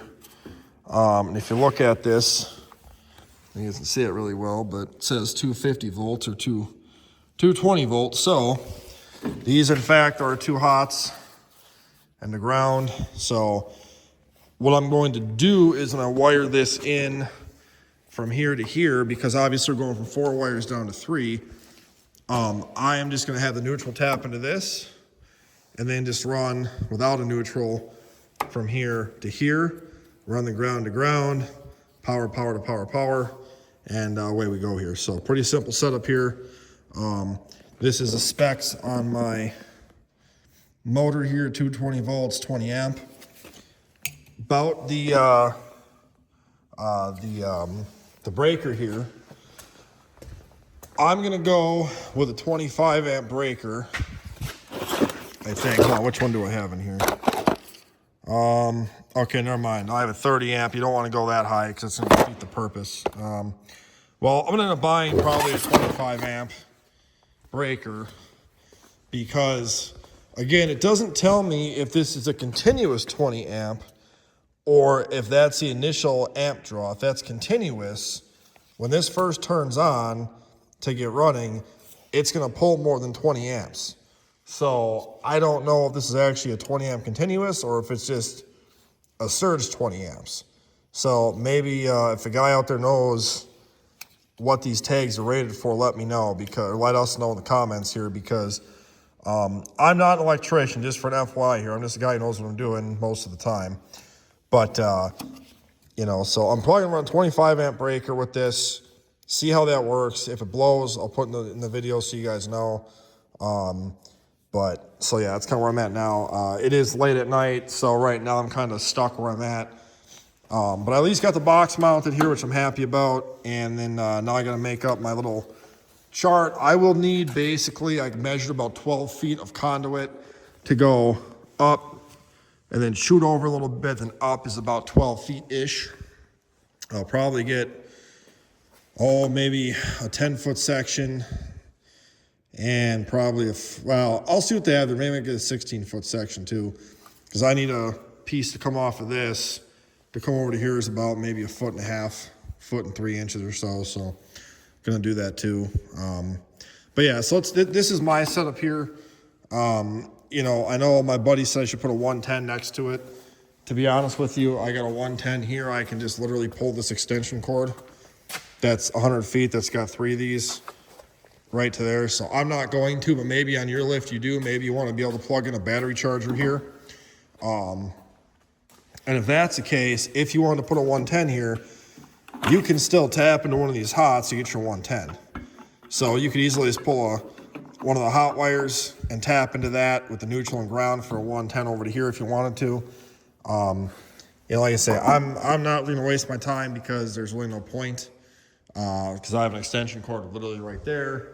But, you know, if you want to, you could. Just a pro tip here, if you are thinking that you want to put an outlet on both sides and you want to run the wire over the top, don't do that because the car is going to hit the top of the wire. If you want to do something like that, you could run conduit down to the bottom through that and go underneath your base plate here.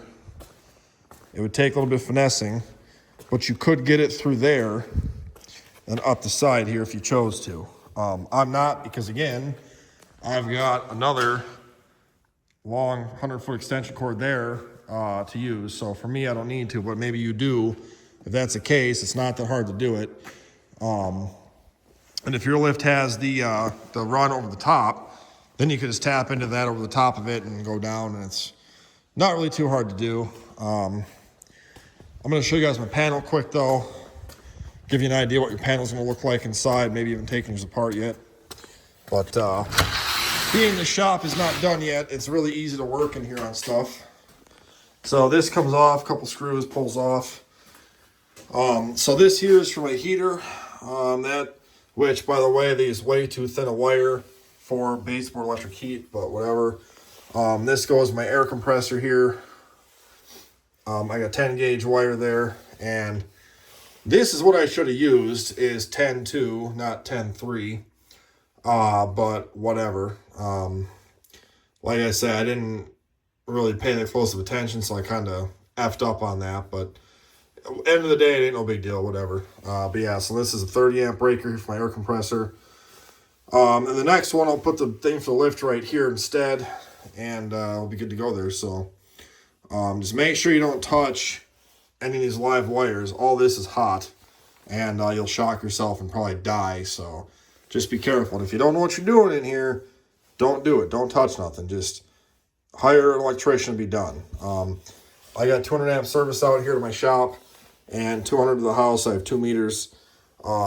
This is carrying a lot of voltage here, so just be extremely careful when you're in your panel like this. You know, if you got animals or kids, don't have them come near you while you're working, because in case they scare you, you touch something and shock yourself, or you fall into it, just be careful. So, but for now, I'm going to just leave this alone. I'm hoping this helps you guys out the best that it can here. I know it's kind of a long video here and a lot to process, but I'm trying to make it to where anybody can kind of figure this all out. Again, and your lift might not be this complicated. You might be lucky enough to have one made in the US and not China. I was not that lucky, so here we are. But yeah, so I'm going to get some conduit, and we'll start doing the conduit run and go from there. All right, so I want to show you guys how I did my conduit here, just to give you a rough idea. So I got, where is this thing? This conduit pipe bender dealio from a buddy at work. Basically, where is that prick? You put your conduit in the end right there, so it's going to lay like so. I use a big pry bar. You need something strong put into here, and you can see where it's got all different numbers, and you can bend it to what you need.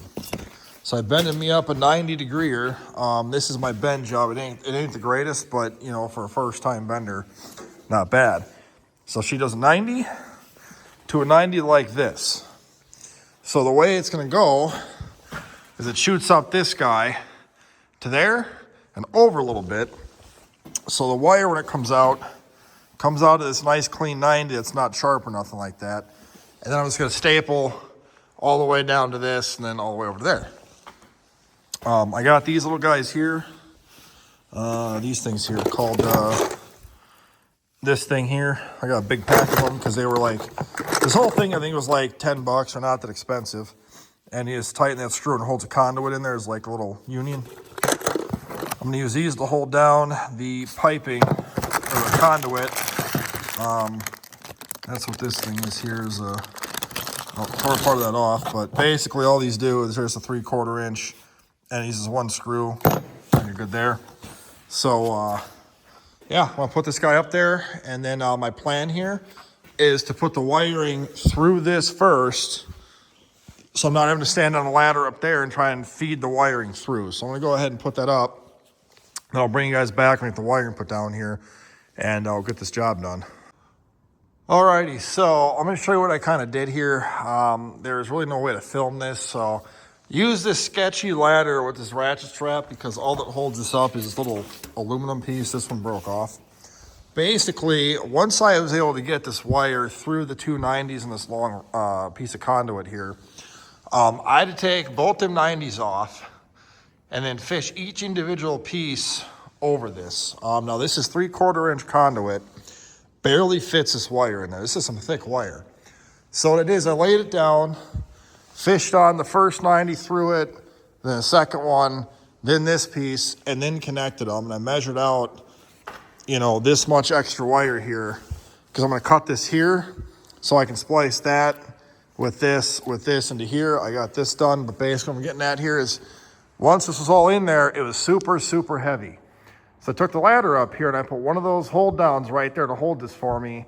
Obviously it's not like ultra sturdy here, but it holds it up there enough where it's good enough. Now, as you can tell, I'm off of this and it goes on. I didn't have any more of these, and the problem with putting these on here is when you put your conduit holder on there, this guy,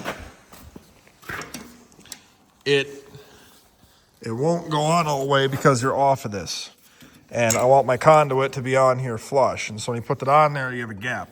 So I'm gonna put one right there and then probably one more down a little ways. A guy should have bent this a little bit. I didn't. You probably should have because it looks kind of half-assed, but I guess for my own personal shop, I'm not all that worried about it, but you do want to make it look somewhat professional. Now, as far as the wiring goes here, here's where I'm at now. Now, just to note, I was an industrial maintenance tech for years, so I'm used to working with high voltage electricity. If you're not, don't even attempt this. Just call an electrician in here, to do it because you don't want to electrocute yourself or hook the stuff up wrong. I'm very comfortable around this. But basically, when you look at this is a 50 amp 4-pronger here, okay? So this is a neutral, a hot, a ground. I have it upside down like so. So when you wire this in here, this is your neutral, but this is where the neutral leg goes on to, okay? So your white's neutral, red and black are hots. It does not matter which side you hook this up on. These are both carrying hot power at all times. Just hook them up side to side, which would be this one or this one here. And then your ground obviously is green. And then that one here is that guy right there. So you don't want to have a whole bunch of extra wire in here. As you can tell, I had cut that sheathing a little thin. You want it to be like this where the wire's all the way in. Yeah, I could pull more wire out of this and redo it, but it's not going to, it's not going to touch anything. None of the wires are contacting each other in here, so it looks good to me. So I'm going to go ahead here and then screw this on. I'm going to get my screw in, or put the screw in here, and this is done here. Now, for this, what I'm going to do is I'm going to bend some conduit out of this nicely to go like this. This way, I put this in the conduit. I'm going to chop this off, leave it off, and put all my twist connectors, whatever you call them in here. Wire nuts, that's what I'm looking for, wire nuts. So with the wire nuts into here, with the nice cover, and then have the wiring going to here. So all I gotta do is just cut them to length, and then get a third piece of wire that's gonna come this distance here, and wire them together. And then after that, what I'm gonna do is get this guy attached, and then run all my wiring where I want it. Now I got a whole bunch of extra wire, which is what you want, because it's a pain to kind of have to go back and pull wire through. So I pulled enough extra out to where I got to pull it back through that way. Then I'm not wasting wire. This stuff's expensive, and I did not want to waste any wire at all. So far I've wasted over a couple of pieces like this. I'm not worried about that.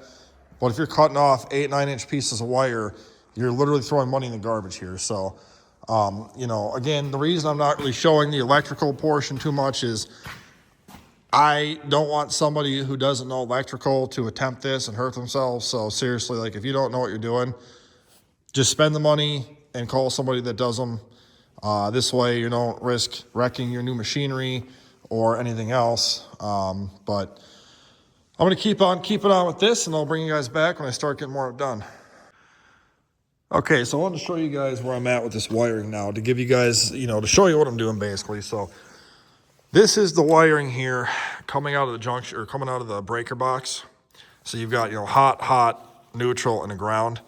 If you look at my motor here, this is a ground and then a hot and a hot. There is no neutral that goes to this, okay?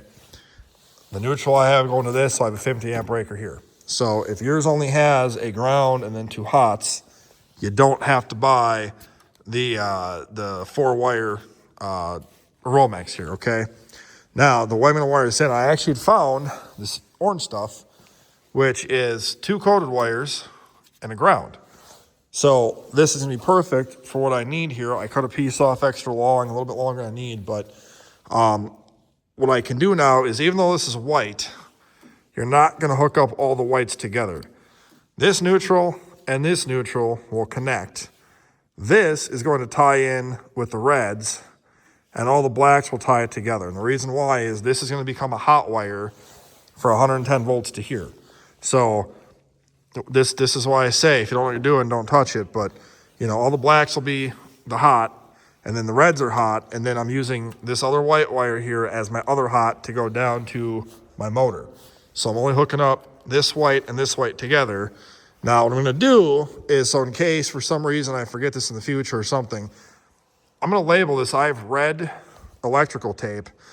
So I got wire nuts here. Here's the ones I'm using.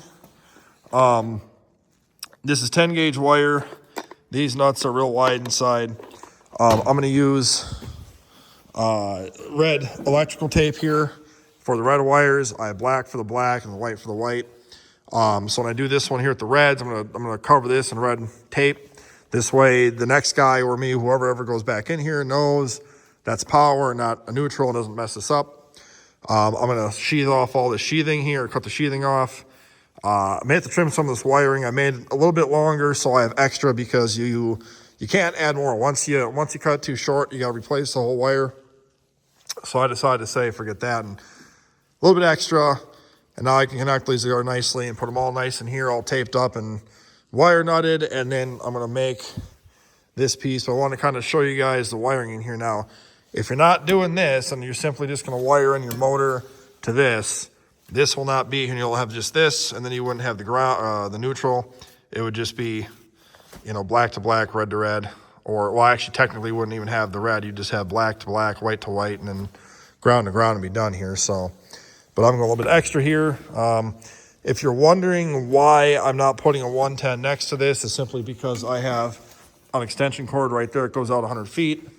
And then there's 2 more over there, so I don't need a 110 here at all. I got plenty of 110 everywhere else I have. So, but if a guy wanted to run a 110 in here, now let's just say you didn't want this thing. Let's just say you wanted to put a 110 here to run, a battery charger. You can tap into this. You could just simply run the ground, and then you would need a neutral though. So basically, if like you want to do this, you would essentially use this then and run this as your neutral. Tap into one of these hots and then the ground, and then you could do your 110 there and run the rest of this to your 220. So you could very easily run a 110 here if you chose to, right off the leg of that, and you'd be fine. So if you have questions about that, let me know. I'll help you out the best that I can. I did wire in my whole shop myself, so I know, again, not a certified electrician here, not trying to sound like I know everything. I don't, but I know enough about wiring to get the job done here. So, but all right, I'm gonna get this done and we'll get right back to it. Okay, so I got this all wired in now. This here is the red electrical tape I was telling you about that goes to the white. I couldn't quite get the tape. I had to use a torch to heat the tape up because it's so cold in here. It's only like 20 degrees in here right now. If you're wondering about the brown tape on the ground, I simply just had it. It was a brand new roll. I figured may as well make it all look kind of different. So ground, or the neutral's got the white, black has the black tape, red is for power, and black also, and then the brown. Now I'll push this all in there. I can tidy this up nice, and we'll finish up our run to here, and we'll get this section done with and go from there. I just want to show you guys a little fancy schmanz thing here. Funny enough, that Ford Focus I bought last year, I had the videos on, I found all this tape in that car. So, kind of nice little free thing tape, like green tape. Well, you know what? I guess really I should have used green tape instead of the brown. Green for ground. Well, stupid on me, I guess. Whatever. But yeah, so we got that much done, and we're going to keep going here. Alrighty, so I got this done for what I kind of want to do here. Now, it's not quite as clean as I was hoping for, but it's still fairly decent here. So, I obviously got it coming down from there to the conduit, comes down. Now, I got to still strap this on to the lift here yet, but I got the junction here, which comes down, has my wiring tied into that, down to my big 4-prong outlet. I went with a piece of there's a little piece of conduit in here to connect these two guys. Goes to 90, 10.5-inch piece of conduit, a 90, like a 4 or 3-inch piece of conduit into this guy. And then my wiring I have that ties into here, it goes down into here, and it ties into the lift wire, and then I have this going onto there. So it's nice and secure. Now what I might do, there's a hole here and a hole here threaded. I'm probably going to take advantage of that and make a little mount here to help hold this. Not that it's going to go anywhere, but a little bit extra support here is probably not going to hurt anything. But that's my final product. Now, I know it's probably is not the most professional looking, excuse me, but I mean, functionality-wise, it doesn't stick out. I wanted to have this over this. I should have moved this over another couple inches to where this would have went over, but I didn't, so whatever. But and then up here, I bent it to that, and then up to there, then I'm running that wiring like so, and then I got to go there, and then I got to do all the way down to the over there to the panel. But at least for now, I have the wiring on the lift complete, and my size is all left out here. It's 3/4. That's what I got for supplies here, 3/4. getting that stuff through 3/4 inch was still hard enough as it is. So that's why I didn't go with 1/2 inch. But so at least now this is all done. Again, when you do yours, you're going to need to custom make yours a little bit.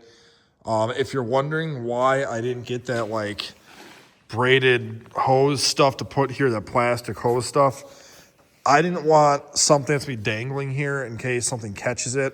You know, I'm gonna mount this sturdy so if it catches this, it doesn't just like yank the wires, I guess. So that's kind of what I wanted to do, was have more solid system there. So if I'm getting out of cars, I don't accidentally catch my coat on it or something, or a tool or whatever, you know, you can use that stuff. And what I'm talking about is like what I have on here is this kind of like stuff here to run a cord. I don't want to use that where I'm having a car. You can run that on there if you want to, be fine, but I just chose not to. So also, if you're wondering, yes, it's freezing in here too. It is now December 11th. It's 20 degrees. It'll be negative 35 out tomorrow in wind chill. I've been doing this I started this November 7th. Still not done yet. We've had a lot of snow and stuff here, a lot of issues. New car, you know, if you look at the background in here, a lot of new stuff going on compared to what it was in here before. So, you know, it's been a busy time in here. So that's why everything looks different in here, is because I've had to move stuff around, and my plow truck's been stuck about 20 million times in the snow because we keep getting dumped on here in snow. So, but yeah, so I'm gonna finish this wiring up, and then it'll be time to test the girl out here and go from there. Okay, guys, so I got it finally done, as you can tell. We're gonna lift this car up here in a minute, but wanted to show you the final electrical system on this thing. Now, I think I showed this before, but I'll show you the rest. But yeah, so we got this 90 into the box here. That's what that all kind of looks like here. Worked out really well. I have the junction inside of this with the wire nuts for the wiring to come through down here to tie into the motor for that. I got my 4-prong 250 volt right there, or 240. This is the junction to tie into all this. We go up, and it goes up to the conduit, and then I have it just kind of ran like this. Now, you're gonna see here, now as you can tell, this looks pretty hokey, okay? So you can see here, it just kind of hangs down, goes behind that, goes up to there, and then up there it goes down behind. Why did I do this, you ask? Well, here's why, is because now that I have my shop floor done, I want to build this mezzanine all the way down to this one and build an upstairs up to here, which means that when I go to insulate this, that wiring has to come back out. And to me, it didn't make sense to route it all nice and pretty now to undo all that in a couple of months. So the way I have it now, I can undo it at the panel and just pull it right through really nice, do my walls, and then put conduit the rest of the way and be done. So that's how I went about this for right now. I'm gonna show you the box, how I did the box. But that's just what I wanted to do. Maybe you'll do yours different, probably. So you come into the box here, and this guy right here is that wire. Now, again, the way you're supposed to do it is you cut the wire sheathing back up here and make it look all pretty. The reason why I didn't is because, again, this is going to have to come out when I go to do my upstairs. But this here is my 30 amp breaker I got for it. I have my red and black going into there, and my ground and my neutral going to the bus bar right there. The reason so my motor is a 25 amp motor. I read the instructions. It says use a 30 amp breaker. That's what I did. So I went and got that. When you install this, what I ended up doing is I had the breaker off, ran the wires into the breaker. The way mine goes is on the end of this thing here, it has a hook that hooks and it snaps in. Well, all this is live power all the time. So what I did for safety is I turned off my main breaker in here.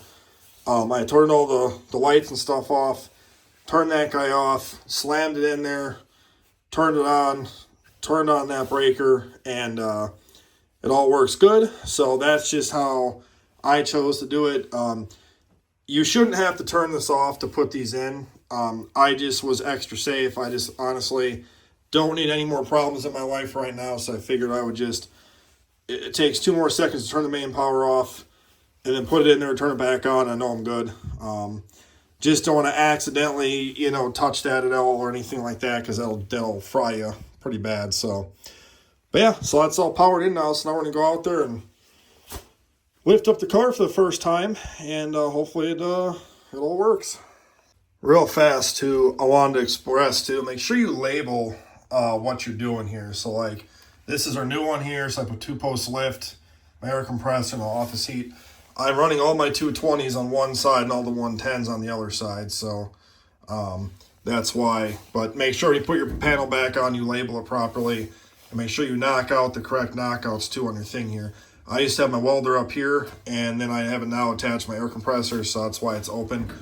But when we get our other lift in here, we'll be putting it here anyway, so, but it's a quick little thing there. Okay, so we're about to lift up the first car here. Now, I wanted to show you guys this, though, okay? Right there, nut, and there's a nut. And here, there's 2 nuts underneath. You really can't see very well, okay? You got to tighten those nuts down. There's a jam you got to tighten down, which I can't get to it without having this up. I had to raise this up to get to it. Now, you want these cables taut. You don't want them super loose. They're pretty tight on both sides. I thought I could measure the length of the stud right there on both sides to make it equal, and it'd be the same, and that is not the case. So my stud heights tightened are different heights on both sides, but the tension on both these cables is about the same. What you want to hear is when the locks click, you want them to click at the same time, not click, click. So you're going to have to go back, and I know I got to adjust all this stuff again, but I wanted to at least give us a test out. So we're going to give it the old test here right now and see what she does.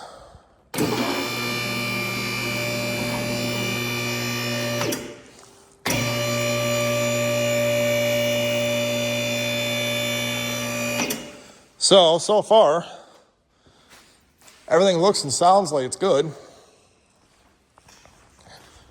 Now, as you can tell in the rear, we're a little low in the front here, a little high in the back. But it seems pretty sturdy.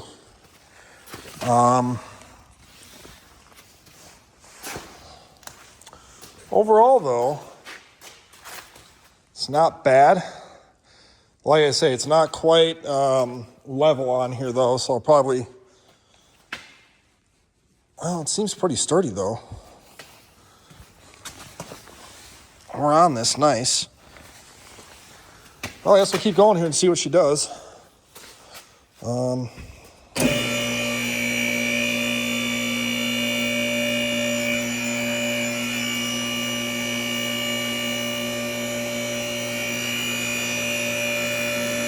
So far, so good.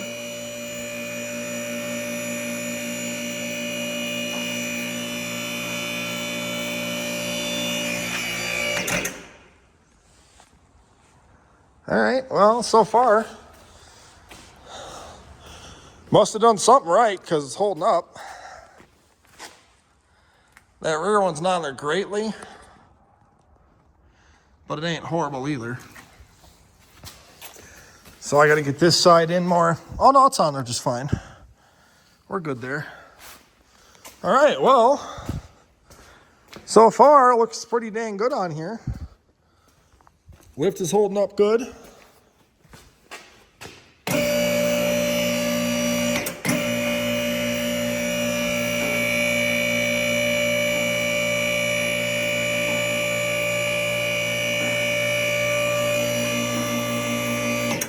It's about as high as I can go on here because otherwise you end up hitting that to there. You don't want to damage that.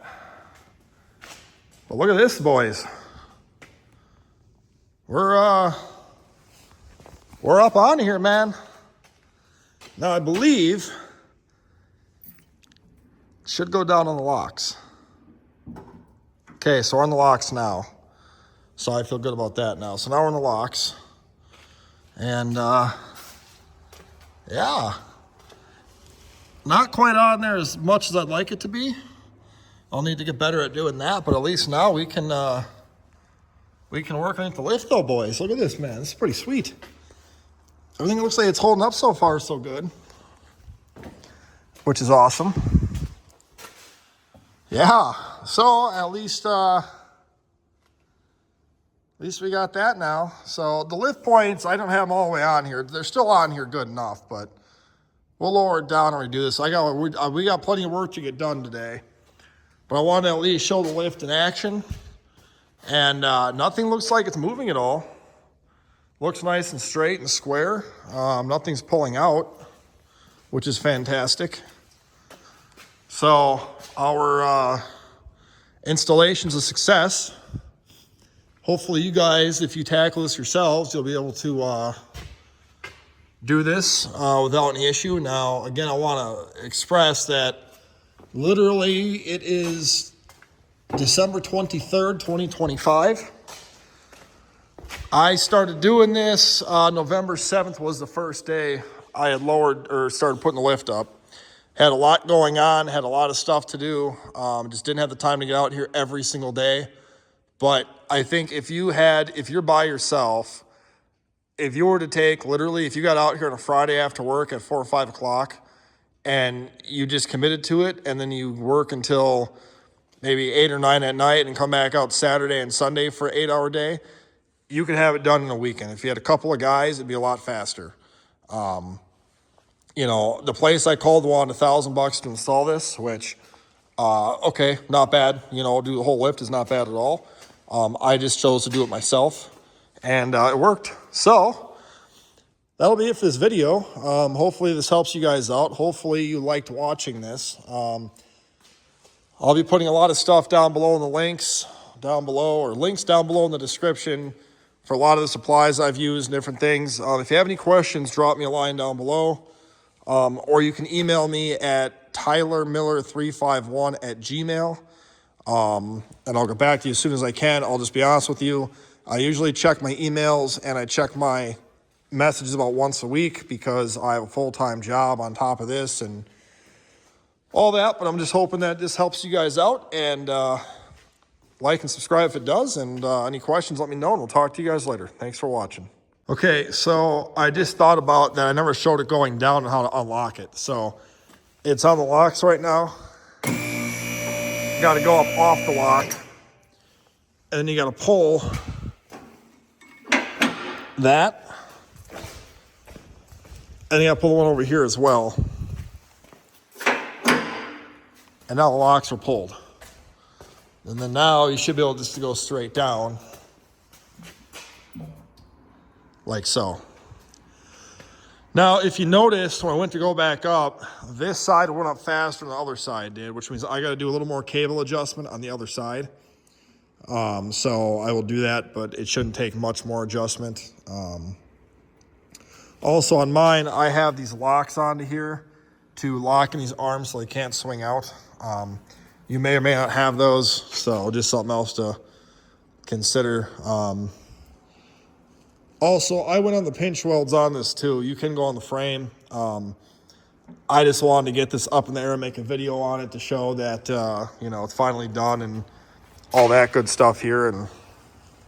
But I will be bringing my truck in here to do a transmission service. So I'm going to be showing you guys that. We'll be making lots more videos now that we got a lift to work on.